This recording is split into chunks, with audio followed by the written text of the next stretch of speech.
Bonjour à tous et à toutes. Je fais cette petite vidéo juste pour vous présenter ma nouvelle venue dans mon petit atelier. Alors il s'agit bien sûr de la scie à ruban Makita modèle LB 1200F. La voilà. Je viens de la monter et d'effectuer les réglages. Donc comme vous pouvez la voir, c'est quand même une scie d'une dimension respectable. Elle fait 1,60 m de haut, sachant qu'elle a un piétement de 53 cm de haut. Elle a des roulettes pour le déplacement ainsi qu'une poignée à l'arrière, confortable parce que entourée de mousse. Par contre, quand vous la déplacez, elle fait quand même son poids, elle fait 81 kg. Attention à vos tibias, parce que la traverse ici en bas, elle pardonne pas. Voilà. Alors on fait petit tour du propriétaire. La voilà. La table de scie est de dimension respectable pour une scie de cet acabit. Elle fait 56 cm par 40 et elle est en fonte. Voilà. Donc la scie est livrée avec 4 lames. Donc voici les 3 lames que je n'ai pas montées. Une en 13 mm de large à bois. Une en 16 pour les métaux non ferreux. Voilà. Et une autre en 6 mm pour le bois, pour chantourner. Voilà. Elle est aussi livrée avec ceci qui peut remplacer la pièce d'origine qui se trouve ici pour brancher une aspiration. Voilà. Cette pièce que j'ai à la main fait 100 mm de diamètre. Celle-ci fait 52, je crois. Je ne vais pas me tromper en disant cela. On va peut-être vérifier. Hop. Non, 57. 57. Voilà, donc la machine, la scie, donc fait 900 watts. À savoir que vous la trouverez, je l'ai trouvée sur le net, donc à un prix raisonnable de 455 €. Sachant que vous pouvez la trouver à un peu tous les prix. Mais sachez que c'est toujours la même, donc autant la payer le prix le plus correct possible. On n'est pas des pigeons. Donc cette Makita est équipée de LED. Ici, vous avez l'interrupteur. Clac, j'ai allumé. Vous voyez, on va le refaire sur la table. Je vous montre les LED. Voilà. Bon après, je ne sais pas si c'est d'une efficacité formidable parce que vous voyez que ça éclaire sur la gauche de la lame et non au centre, sur le devant de la lame. Voilà. Ça, il faut voir à l'usage, mais je n'ai pas encore essayé. Vous avez la primeur de la voir toute neuve. Ensuite, elle est équipée de cette règle. Voilà. Qui est munie ici d'une vision pour la mesure, mais bon, je vous conseille quand même de vérifier au mètre ou au réglé la dimension que vous désirez entre la lame et le guide. Donc, je peux vous montrer l'intérieur, la roue supérieure. Pour ceci, il vous faut baisser ce levier, dévisser ici,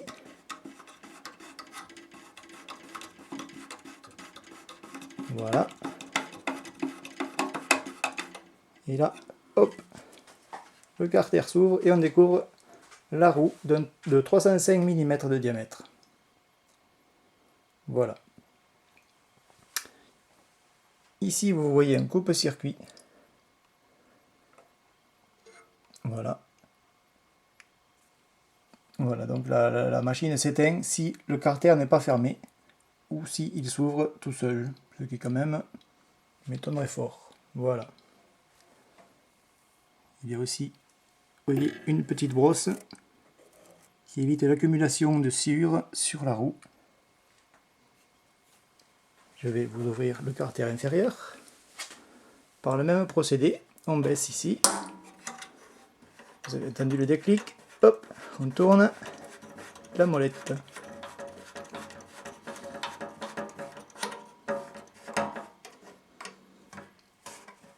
Et on ouvre le carter pour découvrir la roue inférieure. A savoir que la scie a 2 vitesses. Et c'est ici que ça se passe. Vous pouvez modifier la vitesse. Hop, je vous montre. Voilà. Avec cette molette, vous allez tendre ou détendre la courroie. Donc si vous voulez changer de vitesse, vous détendez la courroie qui se trouve ici et vous la changez de position. Autant en haut qu'en bas. Ne jamais la mettre en diagonale, toujours bien parallèle. Voilà. Vous voyez ici le panneau d'explication. Toujours ici un coupe-circuit comme en haut et une petite brosse pour nettoyer la roue. Tant que le carter bas est ouvert, je vous montre qu'il y a en dessous une petite boîte qui permet de récupérer hop, la sciure afin qu'elle ne tombe pas par terre. Là, voilà, la boîte est bien enclenchée quand ici nous sommes dans la rainure. Voilà. Alors je vais refermer le capot. Ah non, avant je vais vous montrer ici, hop, cette petite particularité. Vous faites pivoter cette pièce et vous avez accès au guide de la lame. Guide, ce sont des roulements bien sûr. Un de chaque côté de la lame et un à l'arrière, qui sur cette scie est dans le bon sens parce que souvent vous les avez dans l'autre sens et la logique est plutôt comme ceci.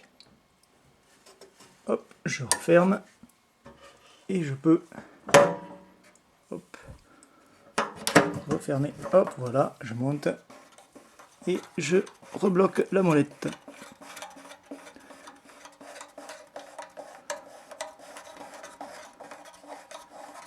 Voilà.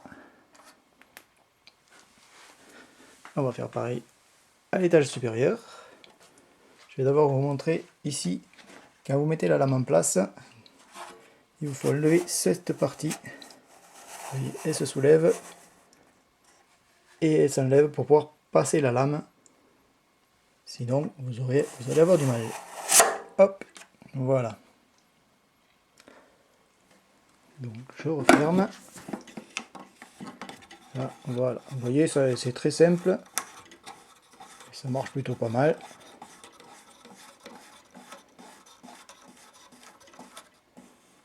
Voilà. Ensuite, vous avez cette molette qui permet de baisser le guide-lame ou de le lever. Là, il est levé au maximum. Donc sur cette scie, on a 16 cm et demi de capacité de coupe. Ce qui est pas trop mal pour cette gamme de machines. Donc ici, je vais vous montrer, je débloque la molette. Et voilà, avec la molette qui est à l'arrière, je descends le guide. Voilà. Bien sûr, je le bloque à la hauteur que je veux. Hop, là je descends au maximum, juste pour vous montrer le graduage. Voilà. Par contre, pour le remonter, là, c'est pas si évident que ça. Surtout d'une main. Vous voyez, bon, ça monte. Et quand les deux mains sont libres, je fais avec une main la molette et avec l'autre, je pousse sous le dessous du guide-lame. Voilà, je vais m'arrêter là. C'est bien plus simple. Voilà. Sur le dessus, vous avez la molette de tension de lame. Bon, alors c'est pas très compliqué. En plus, vous voyez, j'ai mis la lame de 16. Donc j'ai mis le curseur ici sur 16. Voilà. Sachant qu'il faut que la lame n'ait pas plus de 1 à 2 mm de jeu quand on appuie ici sur... Peut-être que j'ai un peu trop tendu sur le milieu de la lame quand... Oh oui, mais il faut que le guide de lame soit levé au maximum pour voir cela. Vous voyez donc. Voilà. Ici la molette... Pardon, ici, cette manette, vous voyez là, sert à tendre ou à détendre la lame.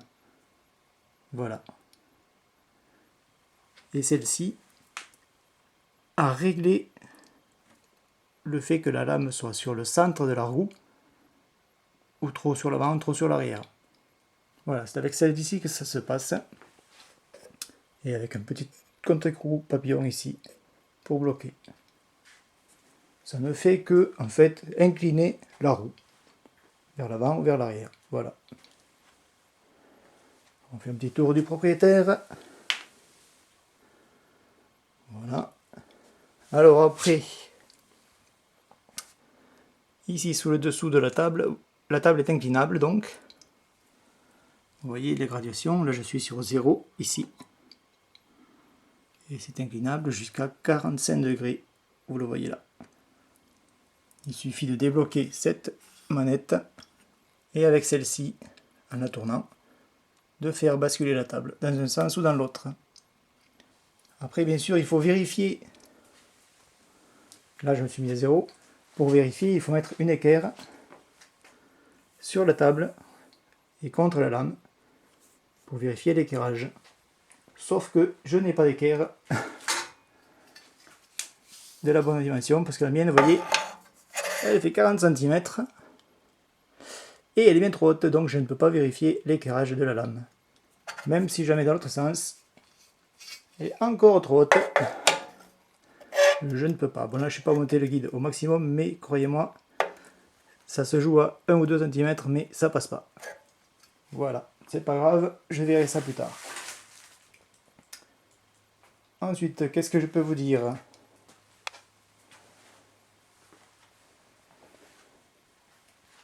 Ici, par exemple, par rapport au guide parallèle, vous le bloquez avec la manette qui est à l'avant, mais ici à l'arrière, vous le bloquez également avec cette petite molette, toute bête, qui passe sous la table et qui coince. Voilà la règle pour ne pas qu'elle bouge en bout par rapport à l'autre côté. Voilà. Donc, je passe par derrière. Ici, fourni avec la scie également, il y a ceci. Je suis un peu à contre-jour. Voilà, qui vous servira à pousser votre morceau de bois. C'est un prolongement de la main en fait. Voilà, vous poussez votre bois afin de ne pas prendre trop de risques, de ne pas y laisser un doigt. Hop, et le placement est prévu ici pour l'accrocher. En descendant, hop, ici vous avez juste de quoi accrocher votre câble d'alimentation. Voilà, bon là j'ai qu'une main, c'est pas pratique. Voilà, vous voyez, c'est tout simple. En dessous, aux surprises, vous avez la plaque constructeur. Donc c'est bien le Makita LB 1200F. Par contre, moi je croyais que Makita c'était japonais. Eh bien oui, c'est japonais, sauf que made in China. Comme beaucoup de choses de nos jours. Je pense pas que ça altère trop la qualité, vu le cahier des charges de chez Makita. Voilà. Donc, nous avons fait le tour de la machine. Je vais vous la démarrer. Donc, l'interrupteur est ici. Et pour l'éteindre, soit vous appuyez sur le rouge ici en haut, soit si vous ne voulez pas vous en mettre, paf, vous appuyez sur le bouton d'arrêt d'urgence qui lui-même tout bêtement appuie sur le bouton rouge. Allez, on lance la machine. Hop. Voilà, pas assez appuyé. Vous voyez, elle n'est pas très bruyante, ça va très bien. Hop. Et je vais vous donner la primeur de la première coupe. Voilà. Là, j'aurais dû baisser le guide lame davantage. Voilà. Comme je le disais, vous voyez, la lumière n'est pas vraiment, l'éclairage n'est pas vraiment situé au bon endroit. Voilà. Voilà, la main neuve, c'est normal que ça coupe bien. Bon, sachez quand même que c'est un morceau de chêne qui a au moins 50 ans de séchage, et je n'exagère pas. Il vient de chez mes beaux-parents.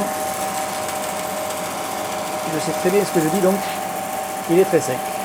Voilà. Donc vous voyez ce que je disais, l'éclairage donc. Et vous mettez votre pièce de bois devant la lame. Il éclaire plus sur la gauche que sur la droite. Après, là j'ai le guide lame qui est assez haut, mais quand je le baisse, l'ombre s'agrandit. Et donc je vois moins bien le trait de coupe. Voilà. J'éteins la machine. Vous voyez, elle n'est pas très bruyante. Hop. Et j'éteins l'éclairage ici. Voilà. Voilà, j'espère que ce tuto vous aura expliqué le fonctionnement de la machine et qu'il vous sera utile. Merci, au revoir.